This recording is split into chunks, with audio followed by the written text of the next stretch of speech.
everyone, welcome to Game Dames Vidcast. I'm Cindy and today we're talking Fable 3. This game is by Lionhead Studios and it was released for the Xbox, I believe, almost a year ago. Not quite a year, but I believe it was last fall. And it just came out for PC in the spring, which I was very excited for. I have been waiting for this game since Fable 1 came out. Not came out, but I played Fable 1, which was, I believe, 4 or 5 years ago. And I really loved the game. I really love the idea of playing through a lifetime from childhood to the elderly years. And, you know, I love that when you got hit, you got scars and you had tattoos, you could buy houses, get married, do all of that stuff through a whole lifetime. And behind all of this, there was a really good RPG story, a really good fantasy, you know, with magic and prophecies and all that and heroes. It was just a really neat little game. I never finished it. I got about halfway through it till I kind of got shooed in to play the boy, because that's the only character that you had, was just this one particular person. And I wanted to play as a female at the time because I had started to play MMOs.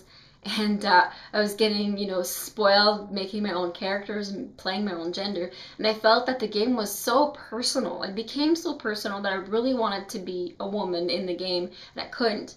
So I stopped playing it, and then they announced Fable 2. Fable 2 was going to have both genders. So I was like, yes! Unfortunately, that game never released for the PC, so I never got to play it. Which was too bad because I guess it was pretty good. Now, I had to wait all this time for Fable 3 to come out, and then it was supposed to come out for both Xbox and PC, and the PC version was delayed until not too long ago. So now I finally have it. I got it through Steam. I paid full price, and I have to say right off the bat, I'm not quite at the end of the game, but I'm almost there, and so far my impression is I wish I had gone in on the Steam sale that we just had, the summer Steam sale that had all these games for half off, if not more, and these packs and all that. And I will tell you why towards probably towards the end of this video. Now, the game starts off pretty usual.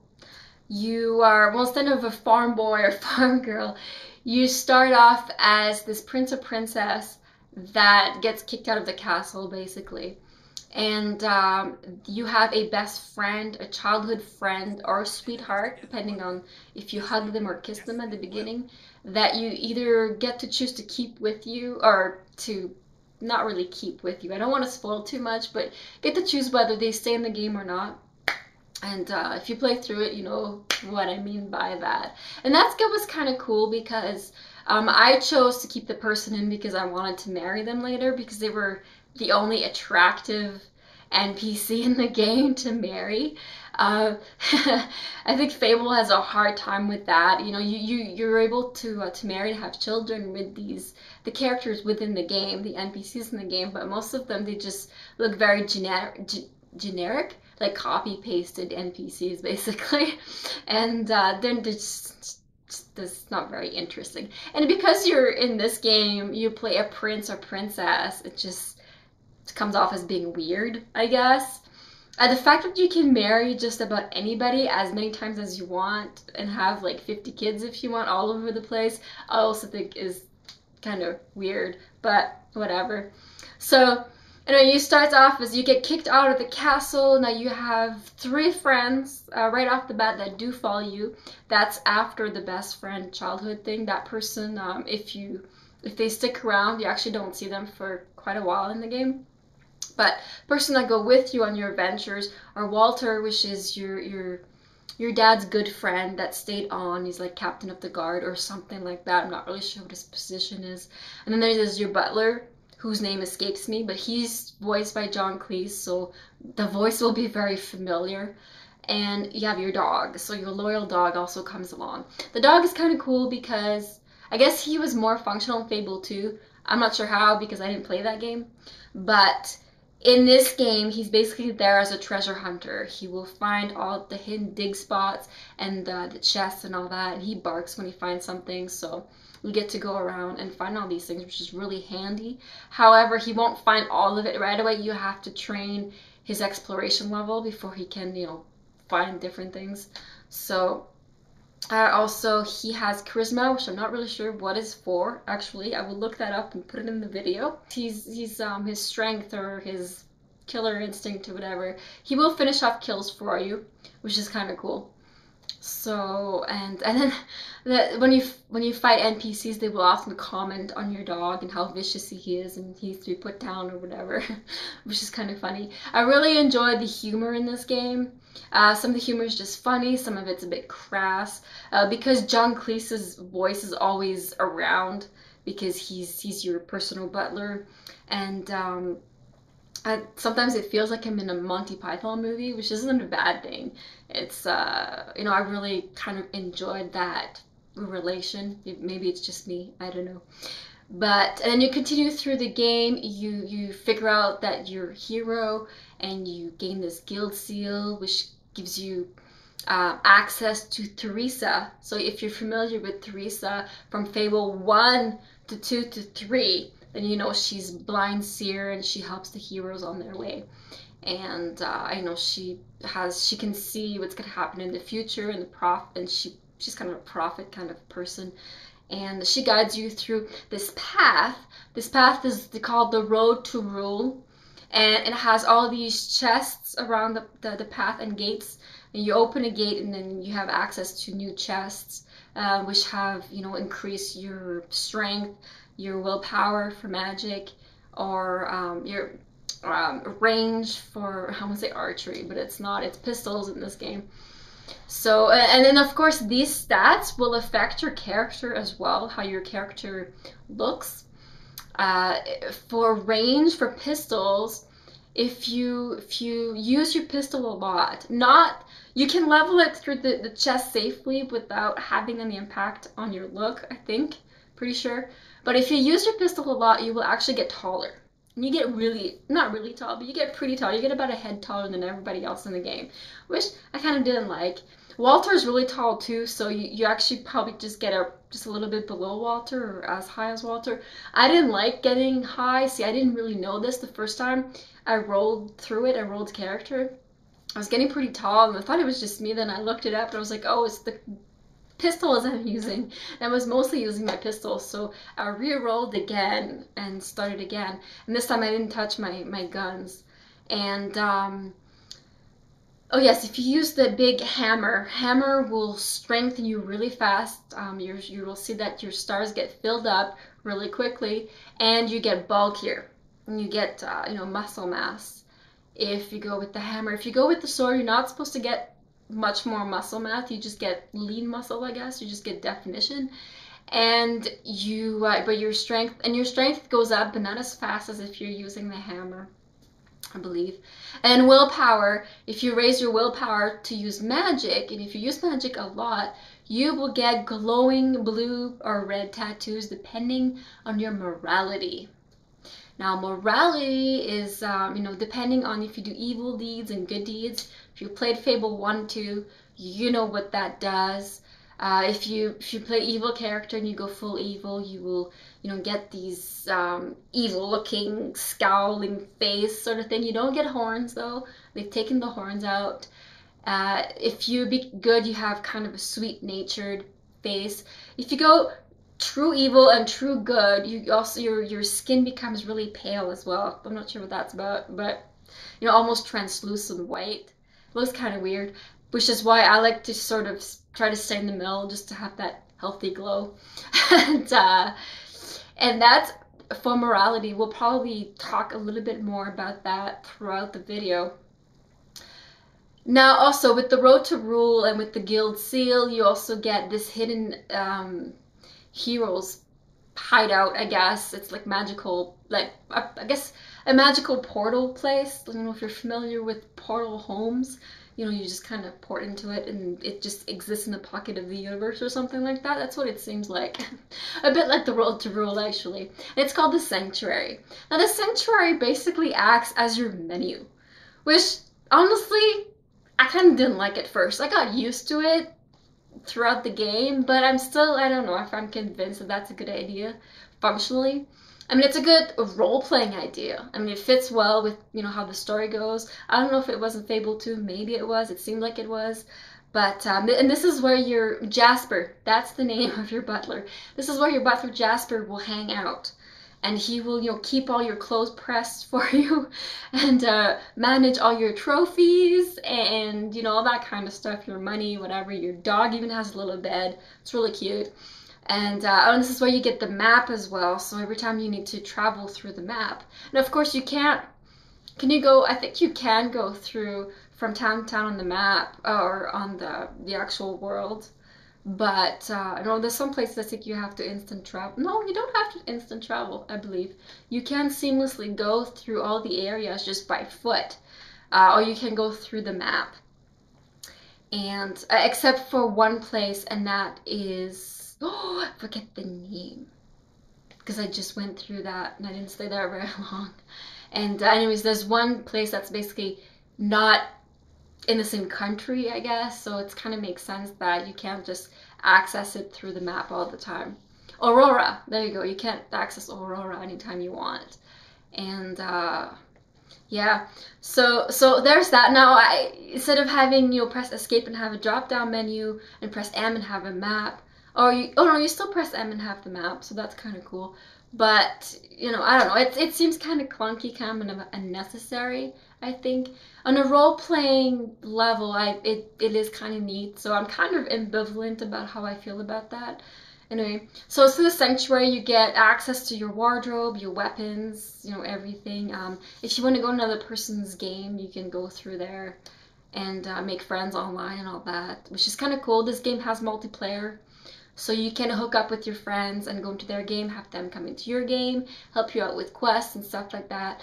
That's kind of neat. The thing to remember about multiplayer is if you can't go into someone else's game and expect that your deeds, that your morality won't be affected, it will be affected. If you do evil deeds in someone else's game and you come back to your game, you will be marked, your morality will go down. If you're trying to be good and then you go to someone else and do something bad, this will actually affect your character. I haven't tried it myself, but that's what I hear, so watch out for that.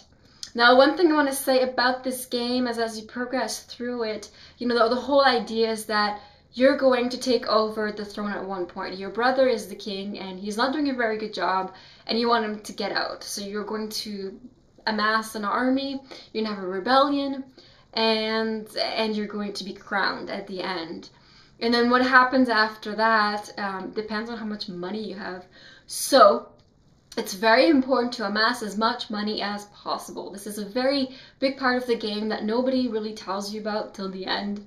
At least that's what happened to me. I didn't really know about this, and then I'm left not penniless. I always like to make money when I play games anyway.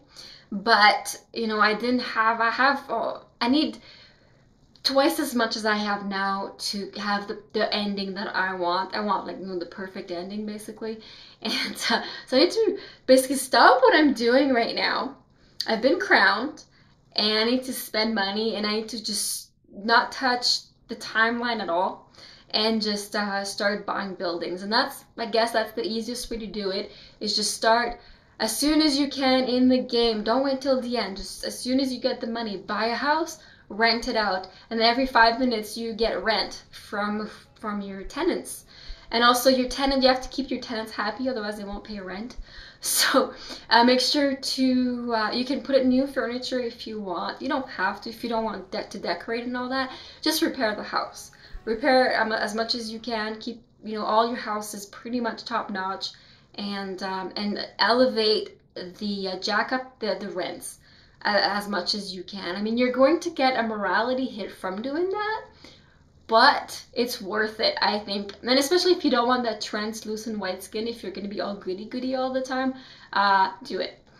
And it's going to keep your natural glow on. So that's something I highly recommend doing right away. If not, there's mini games you can play to gain money, pie making, uh, Loot Hero, which I thought was kind of hilarious and is pretty fun to play. Pie making, Loot Hero, and there's another one. Oh, I think it's Smith. You can be a blacksmith, make weapons, whatever. So, no, that's kind of cool. This game is really fun for the explorer at heart. There's a lot of different hidden things. There's, the treasure hunting is pretty elaborate. There's a lot of little things you can find with your dog. So as sometimes I've found as well that if I went back and my dog has leveled some more in his exploration, then he finds even more stuff. And so I really enjoyed that. I enjoyed that I can basically walk everywhere around the world. And the world is very beautiful to look at. And it's very rewarding to not walk on the path all the time, to just kind of go all over the place. So I really recommend you do that as well. If you're an explorer, I think you're going to really enjoy that part. The thing about Fable 3 though is I find that the story really is lacking. It didn't really pull me in that much. It got me interested in finding more about it online, which is kind of weird. It gave me information, but it kind of assumed that I knew what was going on, which, I'm a newcomer, I'm a PC person, so they should have taken into account more that, there's a lot of people that probably didn't play Fable 2 that are playing Fable 3 now. So I kind of felt left out with that, and I actually got really interested in the story more by reading, the Fable wiki, which isn't really what you want when someone's playing your game. And now I'm almost pretty much at the end, not quite completed, but I kind of figured out what's going on, and I'm not even really driven to completing it. I mean, I will at one point, probably this week, but I'm finding myself pretty disappointed in the end. I started the game being pretty excited about it, started the character and went through the quests, went through a couple of side things and all that. And I was having fun, and the humor is great. I mean, it's great. But as soon as I got to, just before the crowning, as soon as I got to Aurora, and which was actually one of the best parts of the game, I started to just, I don't know, to just lose interest. And the story was just, oh, this again. That was my impression, and that was my reaction. And now that I'm supposed to be, going through the final stage, I'm just finding that I don't really care. And maybe it's because I got a little gutted that I needed all this money, which I didn't know to begin with. So, I mean, I could just play through the end, but that would have some severe consequences that I don't want for my ending. So that's basically what I have to say about the game. It's one of those games that I wish I hadn't paid full price for. Unfortunately, I have to say that. And I hope that Fable 4 is going to bring back some of its original elements from Fable 1. Because right now, I'm actually thinking of trying to find my old disc for Fable 1 and replaying that again. I actually think that would be a more fun experience than Fable 3. And I hope they bring the scarring back. And going from childhood to not adulthood to elderly, ages and all that, and have an epic story. And it did not feel like an epic story, and I think they were trying to go for that, but they missed the boat, and it was too simplified. The game was too simplified in Fable 3, and I think you'll find a lot of Fable fans think that too. So if you really enjoy the game, really like it, awesome. It's not that I hate the game. I don't hate it. I just find myself a little disappointed with what I got after waiting for years and years and years. So that's where I'm at. One of the cool things too is you gain, there's special chests that you can open with silver keys or gold keys. What I think is cool is, in most games, once you have 15 keys and let's say you need 15 silver keys to open a coffer. And then you open it, well, those 15 keys usually disappear and you gotta collect some more. In this game, you don't. However many keys you have, that's how many keys you always have. So if you have 20 keys and the chest requires 15, then you can open it. And you can open chests that require 5 keys, 10 keys, whatever, as long as you got, high enough number. Which I think is really, really neat. And then Oh, the UI is cool because it's non-existent. I always really enjoyed open UIs because it just, you know, without uncluttered with windows and stuff because, and user bars, because it's just good for the exploration and looking at the environment and what's there. So that I found was a plus. You might think that that sucks. I know some people really love their UIs with all their buttons and stuff and little mini map, and I don't find that's really necessary. So I did enjoy that. It kind of makes up for the lack of escape menu. To end, I'd like to say that the stability of this game wasn't very great. Now, I went to the Steam forums, and I guess I'm not the only one having this problem. And I know it's not Steam because Steam's very, very stable all the time. And if something crashes on a particular game, it's more likely because of the game itself. And this game locks a lot, especially when I'm saving and trying to get out of the exit of the game. It will often freeze, and then I'll have to do the old control alt delete to go to bring up the task manager and shut it down that way, which really sucks. But that happens a lot, and I've had 2 or 3 crashes, just crashed the desktop as well. So in that sense, it's not really stable. There's a bunch of other bugs in the game as well that was present from the Xbox. I mean, I don't know if they fixed it or what. I don't think they've really fixed it that much. The controls, the combat movements and all that is okay.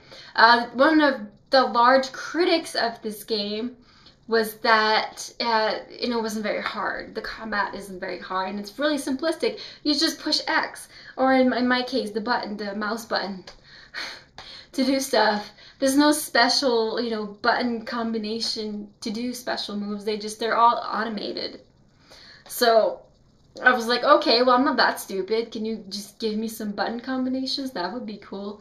So, I don't know. I hope they work it on the next one, because I thought the combat would look cool. It had, like this, sometimes if you did a special move, that the camera would slow down in slow motion. And that's neat, and you do special, different moves, like using your legs to crack someone's neck, stuff like that.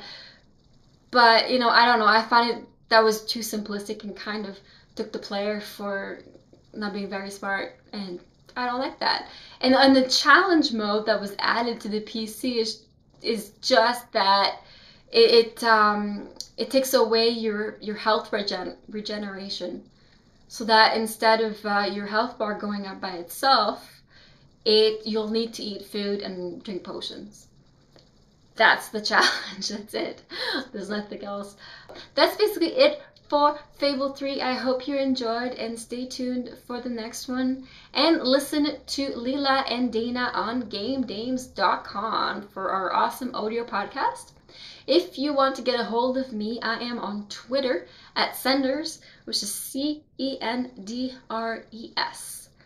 See you then, and catch you next time. Bye-bye.